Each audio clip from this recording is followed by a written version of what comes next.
Halo, assalamualaikum warahmatullahi wabarakatuh. Jumpa lagi dengan aku Linda Handayani dalam YouTube channel Ribetnya Jadi Perempuan di Indonesia. Hari ini aku mau cerita pengalaman tentang apa yang terjadi selama 4 hari ini. Jadi ceritanya sejak Jumat minggu lalu ibu sama bapak aku pergi ke Tasik untuk sebuah acara keluarga gitulah. Kemudian ternyata karena mama sakit, jadi mama aku sakit, akibatnya dia harus dirawat di sana, walaupun nggak nyampe rumah sakit sih, tapi harus dirawat di sana. Dan dampaknya adalah nggak ada yang nemenin di sini gitu ya. Padahal sebenarnya aku adalah seorang ibu pekerja gitu, dengan berbagai PR yang ada, dengan berbagai PR di pekerjaan yang ada gitu ya. Nah, ketika dari Senin sampai hari ini adalah hari Kamis, ibu aku dan ayah aku di Tasikmalaya, otomatis semua pekerjaan rumah, semua tugas-tugas domestik itu kan aku yang kerjakan sendiri gitu ya, bersama anak-anak gitu. Jadi ada dua anak, yang satu anakku usia 4 tahun dan yang satu lagi usianya baru 20 bulan. Jadi mereka bedanya tuh sekitar 3 tahun lebih lah gitu. Sebagai ibu pekerja dengan berbagai PR gitu ya, dengan berbagai tugas di kantor, sebetulnya kan pasti sudah terbiasa dengan daily activity di kantor gitu ya, berangkat pagi-pagi nganterin anak sekolah, kemudian ke kantor mengerjakan tugas kantor, pulang kembali dengan anak-anak dan seterusnya. Nah, pada 4 hari ini aku benar-benar hidup sebagai ibu rumah tangga yang mengerjakan tugas domestik gitu. Dan di awal di hari Senin ya, di hari Senin agak challenging sebetulnya. Jadi di hari Senin itu masih ada perasaan keberadaan aku di rumah dengan anak-anak itu adalah sesuatu yang mengganggu gitu kehidupan aku. Aku anggap ini belum selesai, itu belum selesai gitu ya. Banyak hal yang belum selesai, belum lagi ada kesempatan dari luar gitu untuk mendapatkan sesuatu gitu ya, peluang seperti itu.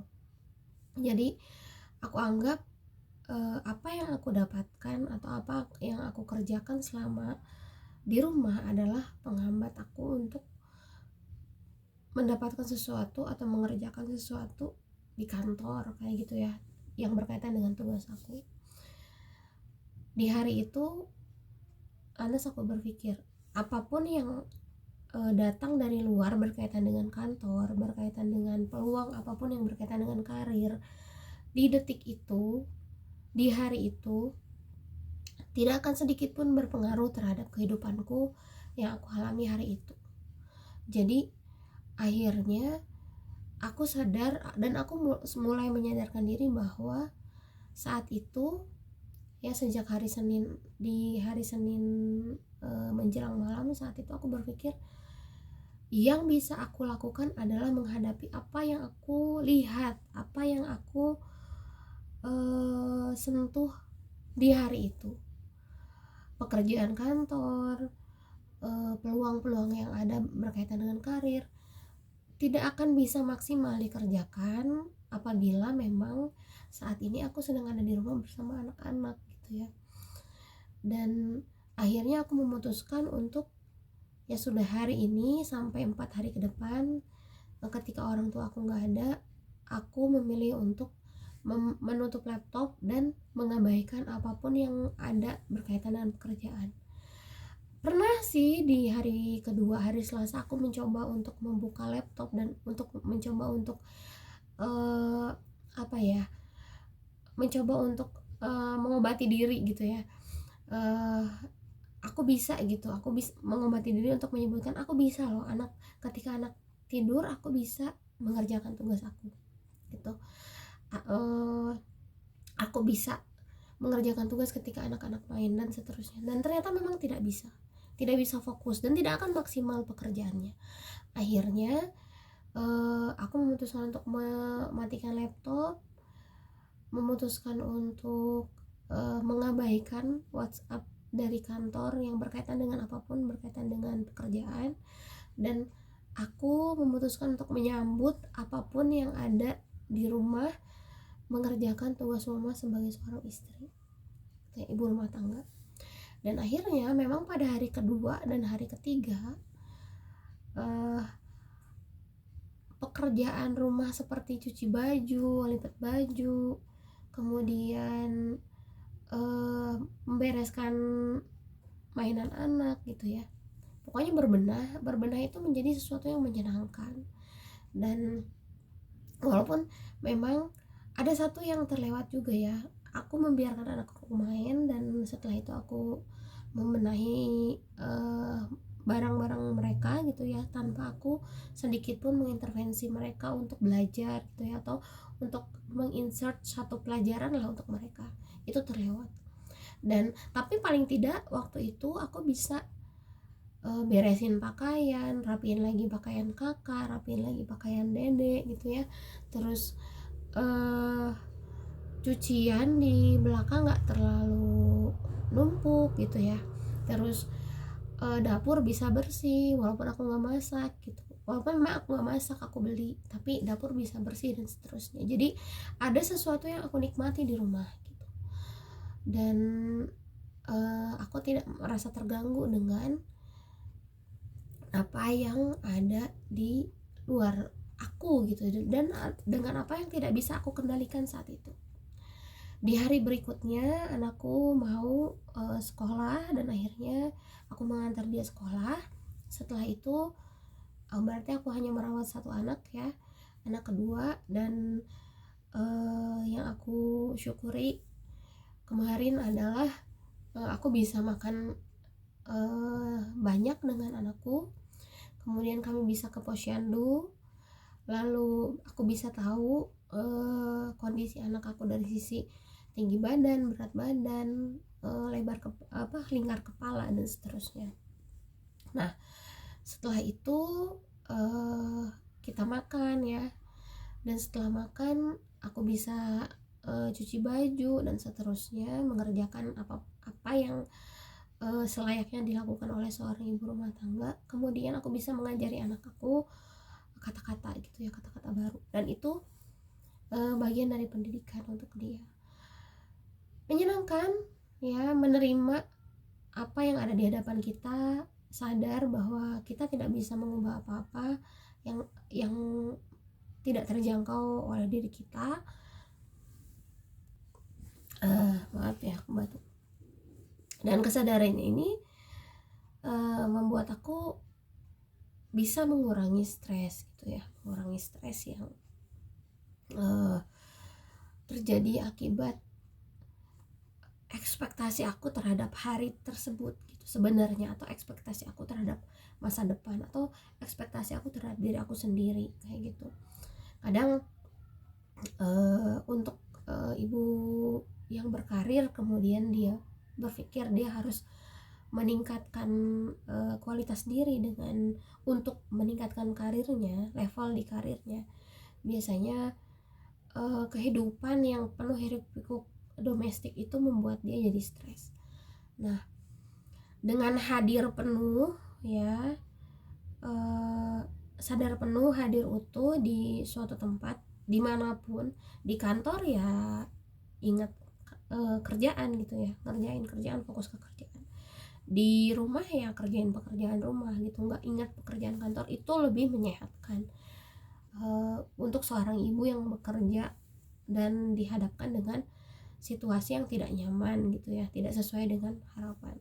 Jadi menerima apa yang ada, kenyataan yang ada, daripada ekspektasi, itu lebih baik gitu untuk kesehatan. Seperti itu. Dan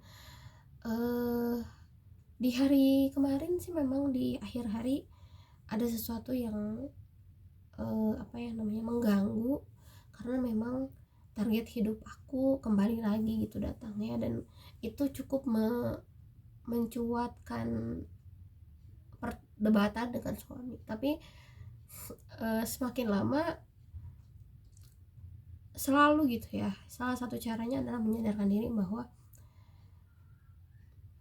jeda ini, karena ini adalah jeda aku selama 5 hari, seminggu inilah aku ada di rumah. Jeda ini adalah satu cara untuk menerima apa yang aku alami sekarang. Kemudian yang selalu aku tanamkan ya dalam hati sebagai seorang ibu yang memang dihadapkan dengan 2 anak, yang salah satunya masih menyusu gitu ke aku, masih harus diberi ASI, adalah hidup itu nggak perlu buru-buru kok itu, dan setiap orang punya kesempatan masing-masing sebetulnya. Jadi kalau ada misalnya ya, kita ingin studi gitu, tahun ini memang ada kesempatan untuk apply beasiswa seperti itu, tapi tidak harus kita goyo untuk apply gitu, karena ada pekerjaan lain yang perlu diselesaikan. Dan ketika ini bukan kesempatanmu, aku jadi nangis nih, ketika ini bukan kesempatanmu, bisa jadi kesempatanmu ada di waktu lain. Dan mendapatkan kesempatan lebih lambat dari orang lain itu bukan sesuatu yang negatif seperti itu, apalagi jika kita sedang mengupayakan hal lain gitu, kita sedang berada di stage lain. Jadi tidak perlu sama stage-nya dengan orang lain seperti itu. Dan yang paling penting setelah sadar bahwa stage kita itu tidak perlu sama dengan orang lain, menerima itu juga penting gitu. Kalau sadar bahwa stage kita tidak sama dengan orang lain tapi tidak bisa menerima itu, bisa jadi akan stres juga gitu. Tapi ketika saja sadar bahwa oh, saya sedang mengerjakan ini dan belum saatnya saya mengerjakan itu gitu ya, walaupun orang lain sedang meraihnya, seperti itu. Oke. Perbedaan stage ini adalah sesuatu yang perlu disadari gitu ya. Setelah itu terima dan lakukan penerimaan itu dengan apa? Dengan berencana sebenarnya. Jadi kalau memang misal nih ya, ini kejadian sama aku mau ngambil beasiswa untuk studi lanjut. Jadi mohon maaf, jadi kalau memang kita nggak bisa ngambil beasiswa di tahun ini ya, yang paling penting adalah kita at least berencana untuk ngambil di tahun kapan, dan pengumpulan syarat untuk tahun tersebut itu mau ngapain gitu ya, dimulai dari kapan gitu. Karena sebetulnya bagian paling menarik dan menantang dalam persiapan beasiswa itu bukan ketika kita selebrasi dapat beasiswanya gitu ya, tapi ketika kita mempersiapkan diri untuk layak diterima beasiswa tersebut, dan ketika kita menjalani beasiswa tersebut, itu yang paling menarik, yang mendewasakan kita gitu sebenarnya. Jadi dia pencapaian beasiswa itu bukan sesuatu yang bisa ditaklukkan seperti sebuah game gitu, enggak. Dia adalah parameter kualitas diri kita sebetulnya. Jadi kalau mau dapat beasiswa bukan fokus ke bagaimana cara secara instan mendapatkannya gitu ya, tapi memperbaiki terus menerus untuk jadi orang yang layak gitu mendapatkan beasiswa tersebut, kayak gitu. Karena beasiswa itu untuk menakar diri kita bisa nggak sih kuliah di tempat yang kita tuju gitu ya. Dengan lolos beasiswa itu at least memperlihatkan bahwa oh iya, aku sanggup gitu tinggal di sana, sekolah di sana, seperti itu. Dari situ kita bisa menakar juga ya beasiswa seperti apa yang akan kita ambil gitu, sesuai dengan kemampuan diri kita dan situasi yang kita miliki. Itu mungkin yang tambahannya ya, walaupun agak kurang nyambung dengan aku ceritain dari awal, tapi keribetan jadi ibu rumah tangga plus ibu pekerja itu harus dihadapi dengan sadar sih sebetulnya. Akhirnya harus dihadapi dengan sadar, dan kalau kita udah bisa sadar, kita akan memahami bahwa setiap langkah perbuatan kita di amanah kita sebagai ibu rumah tangga atau ibu pekerja, semuanya akan menjadi ibadah kalau kita meniatkannya karena Allah gitu ya. Itu saja mungkin dari aku hari ini, semoga bermanfaat. Wassalamualaikum warahmatullahi wabarakatuh.